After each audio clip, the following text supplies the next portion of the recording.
ಜೇವರ್ಗಿ ತಾಲೂಕಿನ ಸ್ವನ್ ಗ್ರಾಮದ ರೈತನ ಹೊಲದಲ್ಲಿ ಈ ವರ್ಷದ ಮಳೆಯ ಅತಿವೃಷ್ಟಿಯಲ್ಲಿಯೂ ತಾಲೂಕಿನ ಕೃಷಿ ಇಲಾಖೆ ಮಾಹಿತಿ ಮೇರೆಗೆ ಅತ್ಯುತ್ತಮ ಇಳುವರಿ ಕಂಡ ರವಿ ದಯಾನಂದ್ ಸ್ವನ್ ಗ್ರಾಮದ ರೈತ.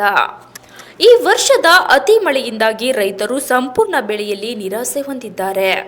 ಅನೇಕ ರೈತರು ಯಾವುದೇ ಕೃಷಿ ಪದ್ಧತಿ ಅಥವಾ ಕೃಷಿ ತಂತ್ರಜ್ಞಾನ ಬಳಸದೆ ಅನೇಕ ರೈತರು ಬೆಳೆಗಳು ಸಂಪೂರ್ಣ ನೆಟ್ಟೆ ಹೋಗಿದ್ದು ಯಾವುದೇ ಇಳುವರಿ ಕಾಣದೆ ಕಂಗಾಲಾಗಿದ್ದಾರೆ.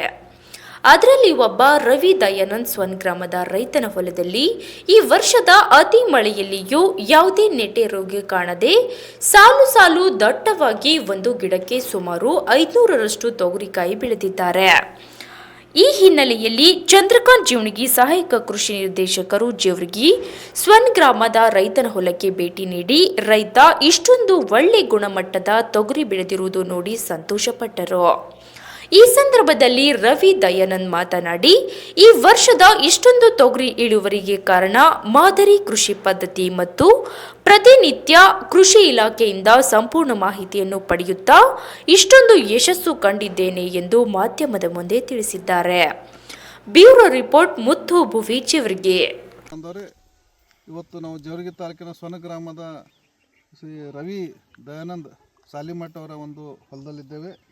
ಈ ವರ್ಷ ತಮ್ಮೆಲ್ಲ ಗೊತ್ತಾದಾಗೆ ಆಗಸ್ಟ್ ಮತ್ತು ಸೆಪ್ಟೆಂಬರ್ ತಿಂಗಳಲ್ಲಿ ಸತತವಾಗಿ ಮಳೆ ಬಂತು.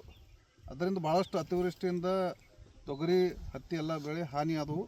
ಆದರೂ ಸಹ ಇವತ್ತು ಈ ಒಂದು ಕ್ಷೇತ್ರದಲ್ಲಿ ನೋಡಿದಾಗ ಇವತ್ತು ತೊಗರಿ ಅತ್ಯಂತ ಹೆಚ್ಚಿಗೆ ಇಳುವರಿ ಕೊಡ್ತಕ್ಕಂಥ ಬೆಳೆ ಕಂಡು ಬರ್ತಾ ಇದೆ. ಅದಕ್ಕೆ ಅವರಿಂದನೇ ಕೇಳೋಣ ಯಾವ ರೀತಿ ಮಾಡಿದ್ದಾರೆ ಬೇಸಾಯ ಎಂಬುದು. ರವಿ ಅವರೇ, ಈಗ ನೀವು ಇದು ತೊಗರಿ ಈ ವರ್ಷ ಎಲ್ಲ ಕಡೆ ನೀರು ಹತ್ತಿ ಹೋಗ್ಯದ, ಆದ್ರೆ ನಿಮ್ಮ ಹೊಲದಾಗ ಒಟ್ಟು ನೀರು ಹತ್ತಿ ಎಲ್ಲಿ ನೆಟ್ಟಿನೂ ಹೋಗಿಲ್ಲ, ಏನಿಲ್ಲ, ಮತ್ತು ಇಟ್ಟು ಚಲೋ ಕಾಯಿ ಹಿಡ್ದಲ್ಲ. ಇದಕ್ಕೆ ಏನೇನು ಮಾಡಿರಿ? ಫಸ್ಟ್ ಹಿಡಿದು ಹೆಂಗೆ ಭೂಮಿ ಸಿದ್ಧತೆ ಹೆಂಗೆ ಮಾಡಿರಿ?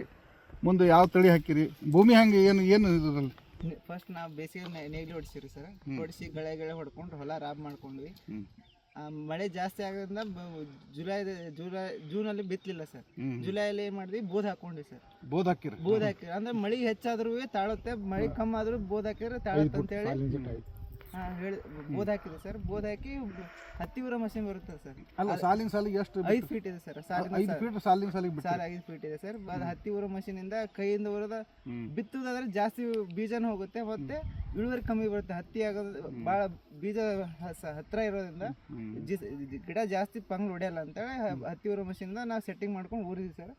ಊರಿ ನೀರು ಬಿಡ್ಬೇಕಂದ್ರೆ ಮಳೆ ಬಂತು. ಈಗ ಹತ್ತಿ ಮಷೀನ್ಲಿಂದ ಊರ್ಬೇಕಾದ್ರೆ 1 ಎಕರೆಗೆ ಎಷ್ಟು ಹಿಡಿತದೆ ಗಂಟ? ಒಂದಿಂದಲ್ಲ 5 ಎಕರೆ ನಾನೇ ಬಿತ್ತೀನಿ. 5 ಎಕರೆ ಆರಾಮ್ ಬಿತ್ತೀನಿ. 5 ಎಕರೆ ಫುಲ್ ಬಿತ್ತೀನಿ. ಬೀಜ ಎಷ್ಟು? 12 ಕಿಲೋ ಹೋಗಿದೆ ಸರ್. 12 kg. ಕಮ್ಮಿನೂ ಹೋಗುತ್ತೆ ಸರ್. ಇನ್ನ ಹೆಚ್ಚಾಗಿದೆ.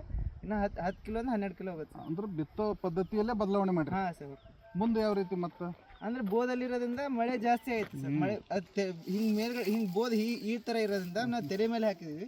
ತೆರೆ ಹಾಕಿದ್ರೆ ಅದು ಬೀಜ ಊರೋದು 4 ಬಟ್ ಒಳಗಡೆ ಹೋಗುತ್ತೆ ಸರ್. ಹತ್ತಿ ಮಷೀನಿಂದ ಊರೋದ್ರಿಂದ ಅಂದ್ರೆ ನೆಟ್ಟೆನೂ ಹೋಗಲ್ಲ. ಮಳೆ ಜಾಸ್ತಿ ಆದ್ರೂ ನೀರು ಹರ್ಕೊಂಡು ಹೋಗುತ್ತೆ ಸರ್ ಹೇಳುದು. ಹಂಗಾಗಿ ನೆಟ್ಟೆ ಹೋಗ್ಲಿಲ್ಲ ಸರ್ ಈ ವರ್ಷ. ಯಾವ ತಳಿ? GRG 152 sir. 152 ಅಂದ್ರೆ ಚಲೋ ಇಳುವರಿ ಬರುತ್ತೆ ಸರ್. ಆಮ್ಯಾಗ ನೀವು ಮುಂದೆ ಏನು ಮಾಡಿದ್ರಿ? ಬೆಳವಣಿಗೆ ಆದಂಗೆ ಈ ಕುಡಿ ಚೂಟೋದು ಯಾವಾಗ ಮಾಡಿದ್ರಿ? ಕುಡಿ ಚೂಟ 45 ದಿನಕ್ಕೆ ಚೂಟ್ಬೇಕು ಸರ್. 2 ಸಲ ಮಾಡ್ರಿ? 1 ಸಲ? 2 ಸಲ ಮಾಡಿ. 45 ದಿನ ಚೂಟಿದ ತಕ್ಷಣ ಮತ್ತೆ 15 ದಿನಕ್ಕೆ ಮತ್ತೊಂದು ಚೂಟು 3 ಸಲ ಚೂಟ್ಬೇಕು. ಆದ್ರೆ ನಮಗೆ ಈ ವರ್ಷ ಮಳೆ ಜಾಸ್ತಿ ಆಗೋದ್ರಿಂದ ಚೂಟಾಗ ಆಗ್ತದೆ ಸರ್. 2 ಸಲ ಚೂಟಿ. 2 ಸಲ ಆಗಿದೆ. ಈಗ ಮುಂದೆ ಮತ್ತೆ ಹೂ ಆಡುವ ಹಂತದಾಗ ಈಗ ಆ್ಯಕ್ಚುಲಿ ನೀರಾವರಿ ಇದೆ ಇದು. ಅಂದ್ರೆ ಯಾವ ಸಮಯದಲ್ಲಿ ನೀರು ಬಿಟ್ರಿ ನೀವು? ಫಸ್ಟ್ ಹೂ ಹಿಡಿಯುತ್ತಲ್ಲ ಸರ್. ಫಸ್ಟ್ ಆ ಟೈಮಿಗೆ ಒಂದು ಬಿಟ್ಟಿದೆ ಸರ್. ಅಂದ್ರೆ ನೀರು ಕಮ್ಮಿ ಆದ ತಕ್ಷಣ ಏನಾಗುತ್ತೆ, ಭೂಮಿ ಕಾವಾಗಿ ಬೇರೆ ಬಿಡುತ್ತಂದ್ರೆ ಒಮ್ಮೆ ಹೂವು ಬಿಟ್ಟಾಗ ಒಮ್ಮೆ ಬಿಡಬಾರ ಸರ್. ಬಿಟ್ಟ ತಕ್ಷಣ ಹೂವು ಉದುರುತ್ತೆ. ಅದಕ್ಕೆ ನೀರು ಬರೋಕ್ಕಿಂತ ಮೊದಲೇ ನಾವು ನೀರು ಹಾಯಿಸ್ಬಿಡ್ಬೇಕು. ಸ್ವಲ್ಪ ಅಲ್ಲಿ ಹೂವು ಕಾಣದಾಗ ಬಿಟ್ಬಿಡ್ಬೇಕು ಸರ್. ಮತ್ತೆ ನೋಡಿ ಗಳೆಗಳು ಹೊಡ್ಕೋಬೇಕು. ಮತ್ತೆ ಇನ್ನೊಂಚೂರು ಇನ್ನೊಂದು ನಮ್ಮಲ್ಲಿ ರೈತರು ಏನಂತಾರೆ, ಈಗ ಹೂವು ಅದು ಬಿಟ್ಟಾಗ ನಾವು ಗಳೆ ಹೊಡಿಬಾರ್ದು ಅಂತಾರೆ. ಅವಾಗ ಗಳೆ ಹೊಡಿಬೋದಾ ಅಥವಾ ಬೇಡ? ನಾ 5 ಫೀಟ್ ಇಟ್ಟ ಟ್ರ್ಯಾಕ್ಟರಿಂದ ಹೊಡೆದೆ ಸರ್. ಇನ್ನ ಎತ್ತಿನ ಗಳೆ ಹೊಡೆದ್ರೆ ಉದುರುತ್ತಂತಾರೆ ಜಾಸ್ತಿ. ಟ್ರ್ಯಾಕ್ಟರ್ಲೆ ಹೊಡೆದ್ರೆ ನಾ ಅದರಲ್ಲೇ ಹೊಡೆದೆ ಅಂದ್ರೆ ಇಷ್ಟು ಹೂ ಕಾಯಿ ಹಿಡಿದೆ ಸರ್. ಹಂಗೇನಿಲ್ಲ ಸರ್. ಅದು ಹೂವು ಹಂಗೆ ಅಷ್ಟೇ ಆಗುತ್ತೆ. ಭೂಮಿ ಮಾತ್ರ ತಂಪಾಗಿರ್ಬೇಕು ಸರ್. ಈಗ ಮತ್ತೀಗ ಕಾಯಿ ಆದ್ಮ್ಯಾಗ ನೀವು ನಮ್ಮ ಕೃಷಿ ಇಲಾಖೆ ಅಥವಾ ನಮ್ಮ ಕೃಷಿ ಸಂಶೋಧನಾ ಕೇಂದ್ರದಿಂದ ಏನಾದರೂ ತಂದು ಅದು ಏನು ಪಲ್ಸ್ ಮ್ಯಾಜಿಕ್ ಸರ್, ಒಂದು 50% ಹೂ ಹಿಡಿದ ತಕ್ಷಣ ತೊಗರಿ 50% ಯಾವಾಗ ಹೂ ಹಿಡಿತು ಸರ್, ಅವಾಗ 50% ಹೂ ಹಿಡಿದ ತಕ್ಷಣ ಒಂದು ಪಲ್ಸ್ ಮ್ಯಾಜಿಕ್ ಹೊಡಿಬೇಕು ಸರ್. ಪಲ್ಸ್ ಮ್ಯಾಜಿಕ್ ಹೊಡೆದ್ರೆ ಮತ್ತೆ ಒಂದು 15 ದಿನಕ್ಕೆ ಮತ್ತೆ ಇನ್ನೊಮ್ಮೆ 2 ಸಲ ಮಾಡ್ರಿ ನೀವು? 2 ಸಾರಿ ಮಾಡ್ಬೇಕು ಸರ್. ಒಂದು ಎಕರೆಗೆ 2 ಪ್ಯಾಕೆಟ್ ಹೋಗುತ್ತೆ ಸರ್. 1 ಎಕರೆ 2 ಪ್ಯಾಕೆಟ್. ಅಂದ್ರೆ ಇದು ಕೆಲಸ ಏನ್ ಮಾಡುತ್ತೆ ಅಂದ್ರೆ ಹೂವು ಉದುರ್ಸಲ್ಲ ಸರ್, ಮತ್ತೆ ಕಾಯಿ ಬೋರ ಮಾಡುತ್ತೆ, ದಪ್ಪ ಆಗುತ್ತೆ. ಅಂದ್ರೆ ಅದರಿಂದ ಅನುಕೂಲ ಅನುಕೂಲ ಇದೆ ಸರ್. ಇದು ನಾ ಬಳಸ್ತಾ 3 ವರ್ಷ ಆಯ್ತು ಸರ್. ಈಗ ಅಂದಾಜು ಇದು ಒಂದು ಎಷ್ಟು 5 ಎಕರೆ ಇದೆ, 1 ಎಕರೆಗೆ ಎಷ್ಟು ಇಳುವರಿ ಬರ್ಬೋದು ಅಂತ ನಿಮ್ದು ಅಂದಾಜು? 10 ಬರುತ್ತೆ ಸರ್. 10 ಕ್ವಿಂಟಲ್? 10 ಕ್ವಿಂಟಲ್. 1 ಎಕರೆಗೆ 10 ಕ್ವಿಂಟಲ್ ತೆಗಿತೀರ? ಶಬಾಷ್. ಅಂದ್ರೆ ನೀವು ಏನು ನಾವು ಬಿತ್ತನೆ ಹಿಡ್ಕೊಂಡು ಕಟಾವರೆಗೂ ಇದು ಸಾಲಿಗೆ ಸ್ವಲ್ಪ ತೋರಿದ್ರೆ ನಮ್ಗೆ ಅನುಕೂಲ ಆಗ್ತದೆ. ಅಂದ್ರೆ ರೈತರು ಏನಂತಾರೆ 3 ಫೀಟ್ ತಗೋತಾರೆ ನಮ್ಮಲ್ಲೆಲ್ಲ. ನೀವು ಇಲ್ಲ ಸಾಕು ಅಂದ್ರೆ ಒಂದು ಸಾಲಿಂದ ಒಂದು ಸಾಲಿಗೆ 5 ಫೀಟ್ ನೀವು ಅಂತ ಅಂತರ ಬಿಟ್ಟರೆ ಅದು ಬೋದಿದೆ.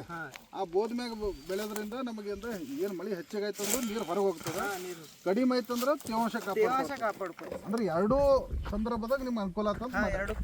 ಅಂದ್ರೆ ಈ ಪದ್ಧತಿ ಮಾಡೋದ್ರಿಂದ ನಮಗೆ ರೈತರಿಗೆ ಅನುಕೂಲ ಅದ ಅಂತ. ಅಂದ್ರೆ ಸ್ವಲ್ಪ 1 ಹೊತ್ತು 2 ನೀರು ಕೊಟ್ಟರೆ ಇನ್ನೂ ಹೆಚ್ಚಿಗೆ ಇಳುವರಿ. ಒಂದ್ ವೇಳೆ ನಾವು ಮೇಲಡಿಯಲ್ಲೂ ಮಾಡಿದ್ರು ಸಹ ಅನುಕೂಲ ಅದ. ಅನುಕೂಲ ಸ್ವಲ್ಪ ಬೋದ್ ಹಾಕೊಂಡು ಮಾಡ್ಕೋಬೇಕು. ಫಸ್ಟಿಗೆ ಮಳೆ ಬರೋಕ್ಕಿಂತ ಮುಂಚೆ ಬೋದ್ ಹಾಕೊಂಡು ಅದನ್ನ ಬಿತ್ತನೆ ಮಾಡ್ಕೋಬೇಕು.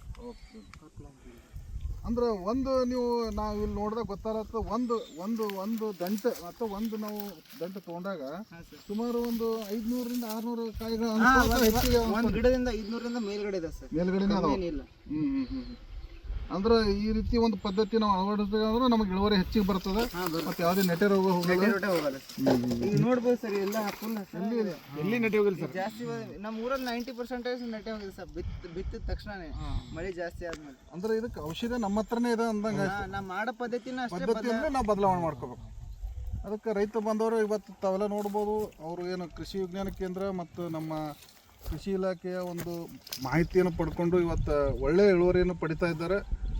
ರೈತರು ಸಹ ಯಾವುದೇ ಒಂದು ಅಂದರೆ ಈಗ ವಾತಾವರಣದಲ್ಲಿ ಬದಲಾವಣೆ ಆಗ್ತಾ ಇದೆ, ಅದಕ್ಕೆ ನಾವು ನಮ್ಮ ಬಿತ್ತನೆ ಮಾಡ್ತಕ್ಕ ಪದ್ಧತಿ ಹಿಡ್ಕೊಂಡು ಆ ಒಂದು ಕಟಾವು ತನಕ ನಾವಿಂದ ಸ್ವಲ್ಪ ಬದಲಾವಣೆಗಳು ಮಾಡಿಕೊಂಡ್ರೆ ಖಂಡಿತವಾಗಿ ನಾವು ಇಳುವರಿಯನ್ನು ತೆಗಿಬೋದು ಅಂತ ಇವತ್ತು ನಮ್ಮ ರವಿ ಅವರು ತೋರಿಸ್ಕೊಟ್ಟಿದ್ದಾರೆ. ಅದಕ್ಕೆ ಅವರಿಗೆ ನಮ್ಮ ಎಲ್ಲ ರೈತರ ಪರವಾಗಿ, ಇಲಾಖೆ ಪರವಾಗಿ, ಕೃಷಿ ವಿಜ್ಞಾನ ಕೇಂದ್ರ ಪರವಾಗಿ ಧನ್ಯವಾದ ಅರ್ಪಿಸ್ತೇನೆ. ನಮಸ್ಕಾರ.